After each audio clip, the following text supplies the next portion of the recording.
vinda de Cristo e os seus sinais. E quando estas coisas começarem a acontecer, então olhem para cima e ergam a cabeça, porque a vossa redenção está próxima. Lucas capítulo 21, versículo 28. Uma das verdades repetidas inúmeras vezes na Bíblia é o fato de que Jesus Cristo virá à Terra 2 vezes. Ele veio uma vez há quase 2000 anos, nasceu ainda criança e foi colocado numa manjedoura. Ele virá novamente, para reinar como o Rei dos Reis e Senhor dos Senhores. Ele não virá como humilde nazareno, sua vinda será com grande poder e grande glória. O Novo Testamento diz: o Senhor Jesus será revelado desde o céu com os seus anjos poderosos, em chama de fogo, tomando vingança contra os que não conhecem a Deus e que não obedecem ao Evangelho de nosso Senhor Jesus Cristo. 2 Tessalonicenses capítulo 1, versículo 7 e 8.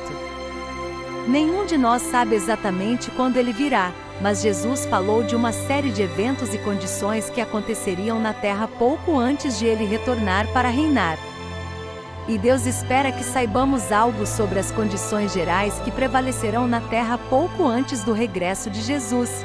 Hebreus capítulo 10, versículo 25 diz: exortai-vos uns aos outros diariamente e tanto mais quanto vedes que o dia se aproxima. A Escritura implica claramente que é possível vermos o dia do Senhor se aproximando.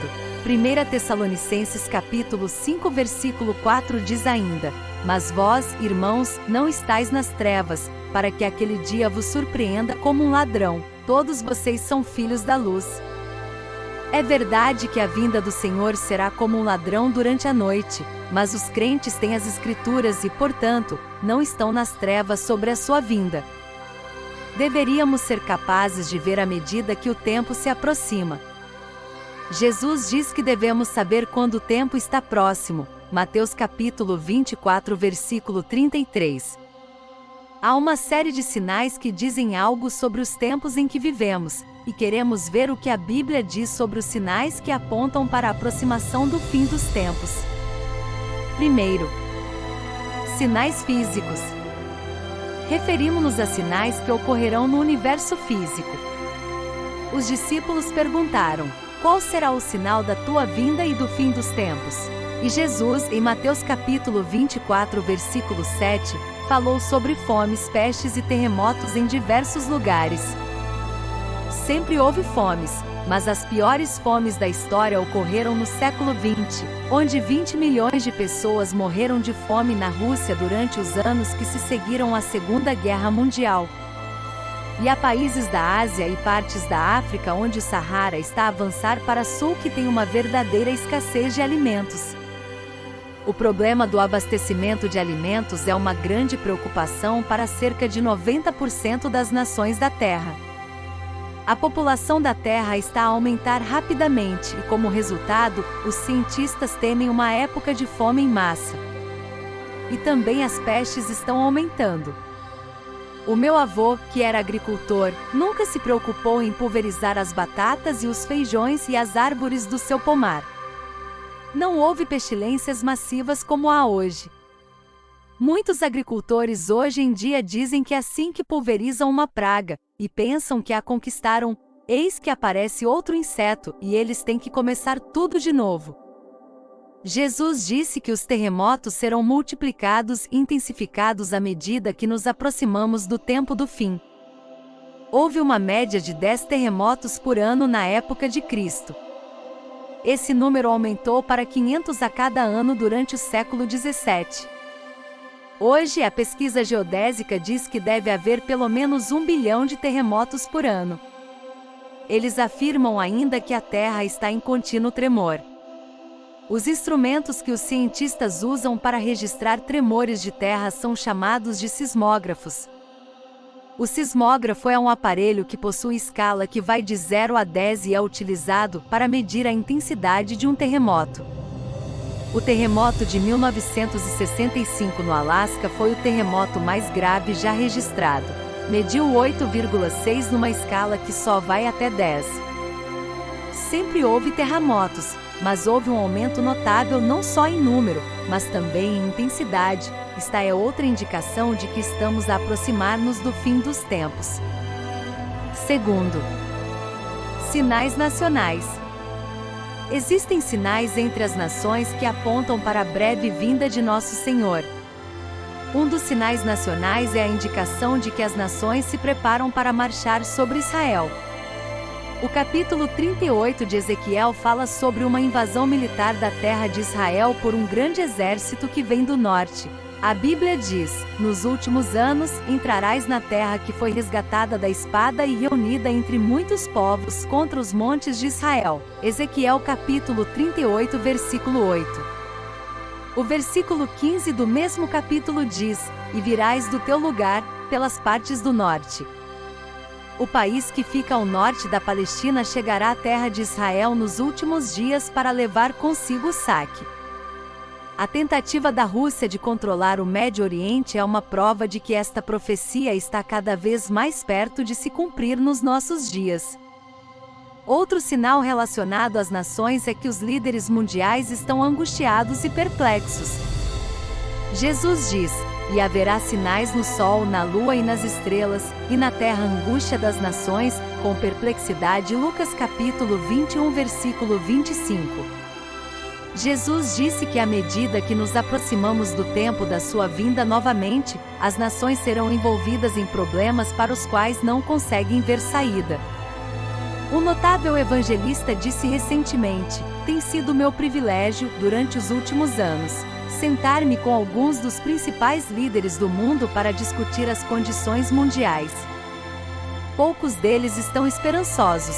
A maioria deles está perdendo o juízo, nenhum deles está otimista. O mundo hoje está fervendo e fervendo de mal-entendidos. As tensões raciais, a amargura e a agitação, as manifestações indisciplinadas e uma brutalidade crescente na guerra estão a causar arrepios nos corações de homens e mulheres em todo o mundo. De Cuba à Coreia, do Líbano à Angola, da África do Sul à América Latina, não importa para onde nos voltemos, há perturbação e agitação. Há sobre a terra angústia de nações com perplexidade. Um famoso historiador, que certa vez pensou que o mundo se encaminhava para um paraíso, disse num dos seus últimos livros: este mundo está no fim das suas amarras. O fim de tudo o que chamamos de vida está próximo. A atitude mental do mundo hoje nos lembra as palavras de Jesus, quando ele disse: os corações dos homens desfalecem de medo e de cuidar das coisas que estão por vir sobre a terra. Terceiro, sinais judaicos. Quando Deus chamou Abraão há muitos anos, ele disse que levantaria uma grande nação a partir da sua descendência, e Deus prometeu que a terra da Palestina seria sua herança.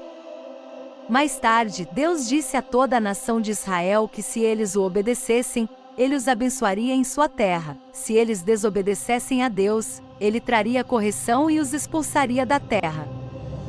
Uma leitura cuidadosa de Deuteronômio capítulo 28, versículos 1 ao 6, 15, 63 e 64 verificará a afirmação acima. Conhecemos a história de Israel. A nação judaica desobedeceu a Deus e, como resultado, o povo foi levado cativo para nações estrangeiras. Ao longo dos séculos, eles foram espalhados de um extremo ao outro da terra, dispersos entre as nações, exatamente como Deus havia dito que aconteceriam. Mas a Bíblia não previu apenas que Israel seria disperso, também diz que Israel será reunido novamente em sua antiga pátria. Deuteronômio capítulo 30, versículos 1, 3 e 5.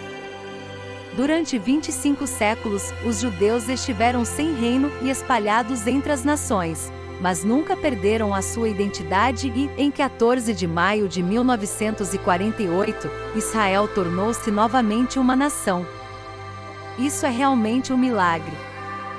Onde estão os hititas, os heveus, os jebuseus e os girgazeus? Estas também eram nações prósperas no Médio Oriente. Quantos de vocês têm um vizinho filisteu? Estes e outros antigos reinos foram absorvidos pelas nações do mundo e perderam a sua identidade. Mas não foi assim com os judeus. Os céticos e os incrédulos diziam que os judeus nunca mais voltariam à Palestina.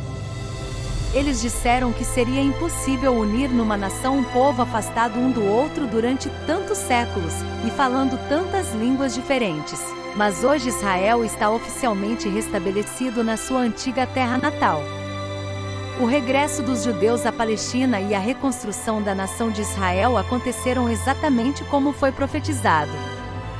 Este fato por si só deveria ser suficiente para convencer qualquer incrédulo do poder de Deus e da exatidão da Bíblia. Quarto, sinais morais.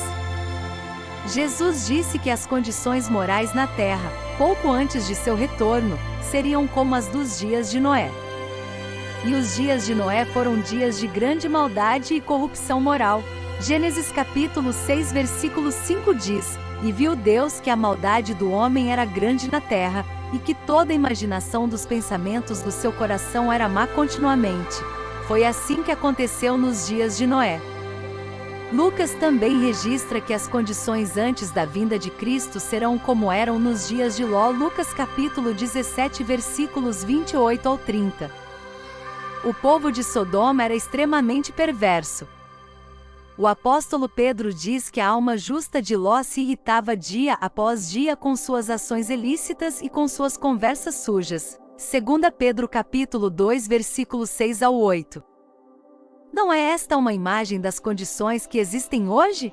Nossa sociedade está saturada de atos ilegais e conversas sujas. Se você passar algum tempo com o grupo médio de operários de fábrica hoje, ou com o grupo médio de motoristas de caminhão, ou com o grupo médio de professores escolares, você se perguntará se algumas pessoas já tiveram um pensamento decente em suas cabeças. Os padrões morais na América caíram mais na última década do que em todos os 100 anos anteriores. Nossos dias são caracterizados pela embriaguez e pela vida desenfreada. A maioria das pessoas se vendeu para diversões, jogos de azar e esportes.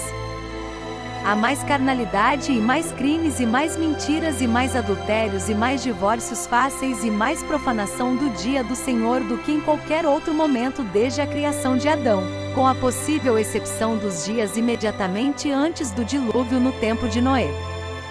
A literatura e o entretenimento estão cheios de sexo ilícito, nudez, luxúria, violência, crime, bebida, sujeira, obscenidade, etc. Até que a pessoa fica quase enojada só de pensar nisso.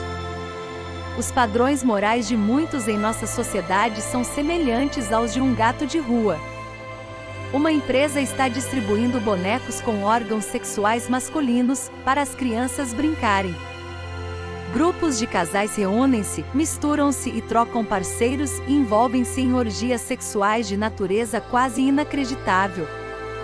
Os homossexuais apelam ruidosamente pelos direitos dos homossexuais. É bastante evidente que Sodoma vive novamente na maldade da nossa própria estrutura social, e tudo isto são indicações de que a vinda do nosso Senhor está cada vez mais próxima. Quinto, sinais morais. As Escrituras afirmam que certos sinais da vinda de nosso Senhor aparecerão até mesmo dentro da igreja professa. Uma das tristes notas da profecia é que à medida que a era chega ao fim, grande parte da igreja, em vez de melhorar, piorará e por fim, terminará em apostasia. A Bíblia diz: "Ninguém vos engane, porque esse dia não chegará sem que primeiro venha a apostasia." 2 Tessalonicenses capítulo 2 versículo 3. E novamente lemos: "Nos últimos tempos alguns apostatarão da fé." 1 Timóteo capítulo 4 versículo 1. O afastamento da fé é hoje evidente por todos os lados. Há aqueles na igreja professa que riem da inspiração verbal da Bíblia, ridicularizam a expiação de sangue vicário de Jesus Cristo, zombam dos milagres e deixam de lado algumas das ordenanças claramente ensinadas no Novo Testamento.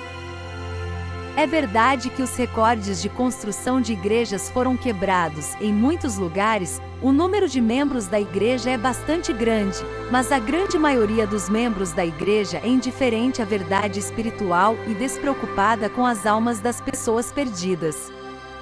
Muitos em nossas igrejas sabem mais sobre Hollywood do que sobre o céu, e sabem muito mais sobre esportes do que sobre o espírito. Jesus diz que à medida que nos aproximamos do tempo do fim, o amor de muitos esfriará. Um dos sinais de alegria no âmbito religioso é o fato de o Evangelho estar sendo proclamado a todas as nações. Mateus capítulo 24, versículo 14. O enorme alcance da radiodifusão durante as últimas 3 décadas, a utilização de aviões para ajudar aqueles que servem em estações missionárias remotas e a ampla distribuição de literatura impressa fazem parte do esforço para partilhar o Evangelho com as tribos e nações da Terra. Os tradutores da Wycliffe estão trabalhando arduamente na grande tarefa de publicar as Escrituras nas línguas das diversas culturas em todos os continentes. Quando os discípulos fizeram a pergunta: qual será o sinal da tua vinda e do fim dos tempos? Jesus disse: e este evangelho do reino será pregado em todo o mundo, em testemunho a todas as nações, e então virá o fim. Sexto, sinais de viagem. O profeta Daniel diz que no tempo do fim muitos correrão de um lado para outro. Daniel capítulo 12, versículo 4. Serão muitas viagens. Quando George Washington viajou da Filadélfia para Nova York para sua posse, foram quase 2 semanas de viagens difíceis. Hoje, a mesma viagem leva apenas alguns minutos. Isaac Newton foi um dos homens mais brilhantes que já existiu. Ele descobriu as leis da gravitação, ele dividiu a luz em suas 7 partes componentes, ele inventou o cálculo. Mas Newton tinha uma forte fé em Deus, acreditando que a Bíblia era verdadeira. Ele disse, lá nos anos 1600, a respeito da passagem de Daniel capítulo 12, pessoalmente, creio que estas palavras dizem respeito ao fim dos tempos.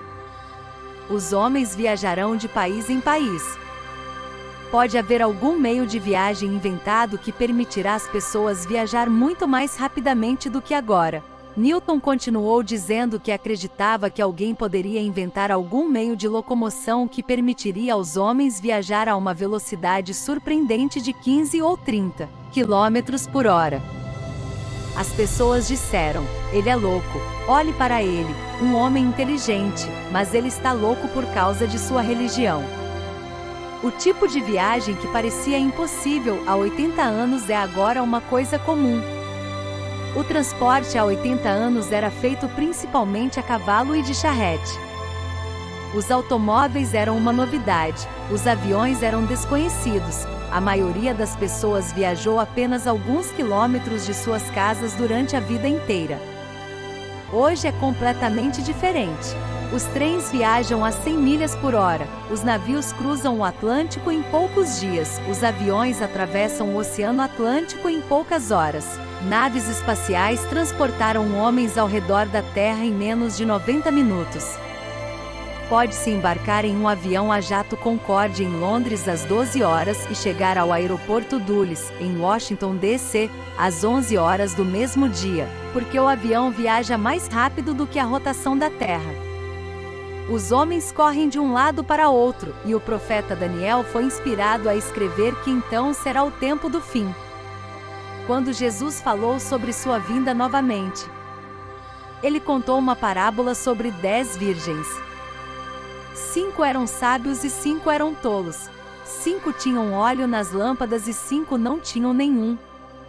E enquanto aqueles que não tinham nenhum se apressaram em comprar alguns, o noivo veio, e os que estavam prontos entraram com ele para o casamento e a porta foi fechada. Mateus capítulo 25, versículo 10. Estas palavras deixam claro que quando Jesus voltar, haverá apenas 2 classes de pessoas, os sábios que estão preparados para ir com ele e os tolos, que serão deixados para trás. Hoje o convite para receber Jesus Cristo ainda está aberto, e Deus, na sua misericórdia, reteve o julgamento. Se você nunca fez isso, não admitirá que pecou contra Deus e que a pena pelo pecado é a morte? Você não acreditará que Jesus morreu como um substituto para pagar a pena pelos seus pecados? Você não quer se tornar um discípulo dele e prometer ser um servo obediente e leal a ele? É verdade que Jesus fará exigências à sua vida. Há algumas coisas das quais você precisará desistir. Você pode perder alguns velhos amigos. Mas pense no que você vai conseguir. Seus pecados serão perdoados. A paz de Deus inundará sua alma. No final do caminho você sairá para viver com Deus Pai e Deus Filho para sempre. Para aqueles que conhecem a Cristo, a esperança da sua breve vinda deve estimular uma vida justa, dia após dia. Em nome de Jesus, nossa oração é que o Senhor ajude cada um de nós a viver cada dia, como se fosse o último dia antes da vinda de Jesus. Amém.